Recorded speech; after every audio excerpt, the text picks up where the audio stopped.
Gove.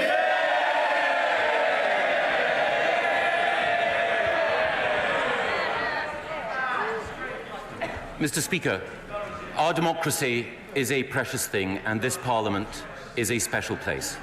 Our democracy depends on respect for difference, and this Parliament thrives on respecting the sincerity and the commitment to public service of every member. And that is why I know that deciding how to vote today for many members will have been difficult. And it is important that all of us recognise that for those who argued to remain and still argue that that is the best outcome, they do so as patriots, but they take a different view from some of us. And for those who argued to leave and have consistently argued that we should leave and have argued for a better deal, we should all recognise that they are arguing for what they believe is best for our country. I respect those who have argued for both positions, but I respect most of all the many people in this House who argued that we should remain, who during the course of that campaign believed that it was the best course for the country, but who now recognise that the people having spoken, that verdict must be respected. And that is why, not yet, and that is why, in a debate characterised by many brilliant and passionate speeches, the speech that stood out for me was the speech by my right honourable friend, the member for Maidenhead. She argued for Remain, but she also recognised that when the people had spoken, their verdict had to be respected.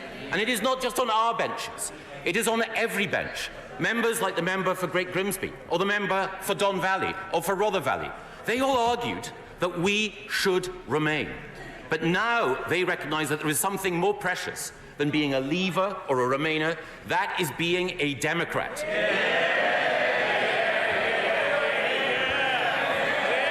What unites us in this House is that we are Democrats. And we voted in this House of Commons to have a referendum. We voted in this House of Commons to say that we would respect the verdict of the people. We voted overwhelmingly for Article 50, which honoured that referendum and said that we would leave. How will it look to those who sent us here now if we say to them, we made those sacred promises, but now we choose to dishonour them? Now, it is the case, I know that there will be individuals who will have specific qualms and concerns about this deal, and they exist all across this House. But it is also the case that the time has come for us to decide. None of us in a country that voted 52-48, none of us in a House of 650 members, none of us in a country of 65 million people can ensure that we have our own perfect Brexit. No. But what we can do is we can be prepared to put aside our perfect for the sake of the common good. And that is what the public want us to do now. In his speech, the member for Holborn and St Pancras laid out some of the concerns that he has about the political declaration. But he knows and we know that if we vote today for the deal, if we vote for this withdrawal agreement, we can then move on to ensure that the future economic partnership that we all want can be framed in the best interests of the British people. And we have given, I shan't give way to the honourable gentleman, but I'm grateful for his persistence.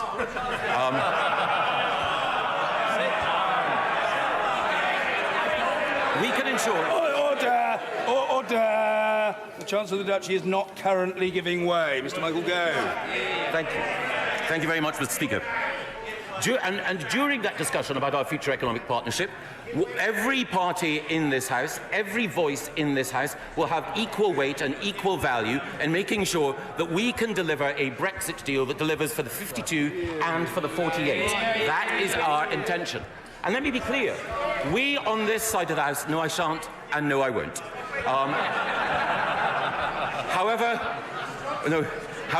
However tempting it might be, I will decline on this occasion.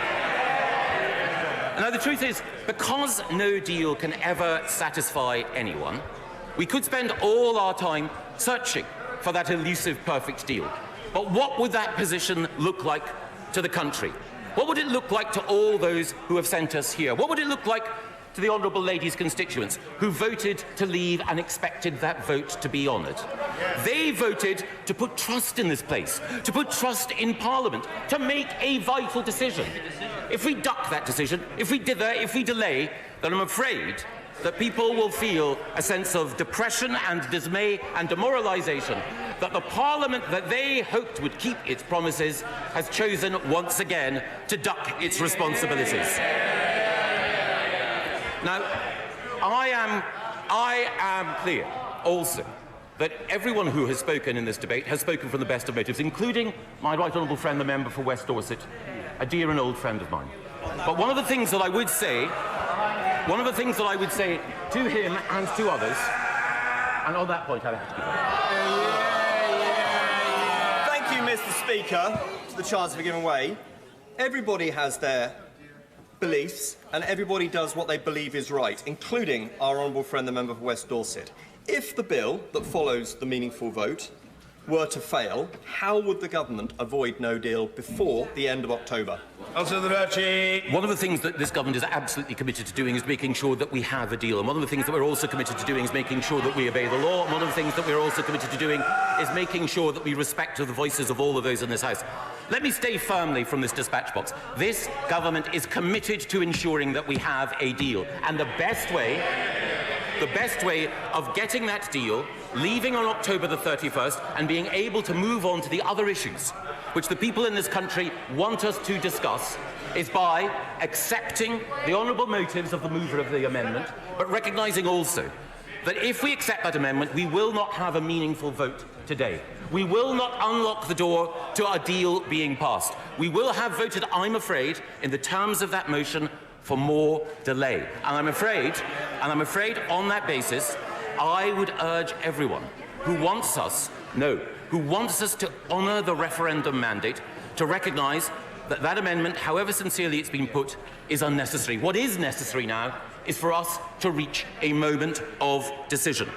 In the other place, Lord Judge, the leader of the crossbench peers, in some respects, the voice of moderation in that House, explicitly said that the time is past for people to quibble and question the precise terms of this deal.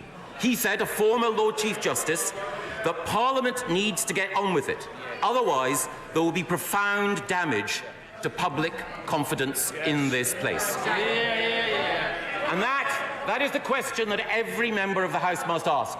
How will our constituents feel if tonight we vote to support this deal without the amendment? Our constituents will feel that a cloud has been lifted, that Parliament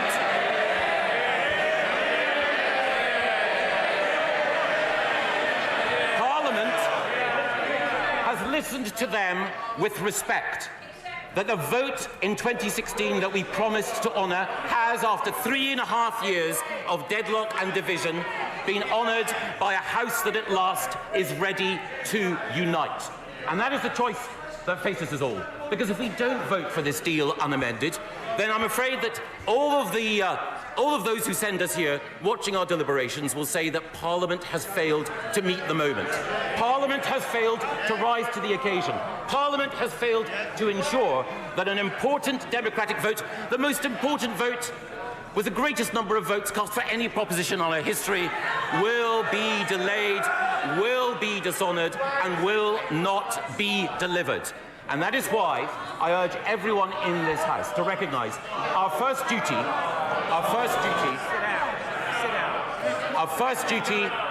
is to the principle that underpins this place. Said no. The Right Honourable Gentleman is responding to the debate, and he will do so to a conclusion. Mr. Michael Gove. Our first duty to our constituents and to our country is to keep our promises. This House said that we would honour that referendum mandate. The time has come.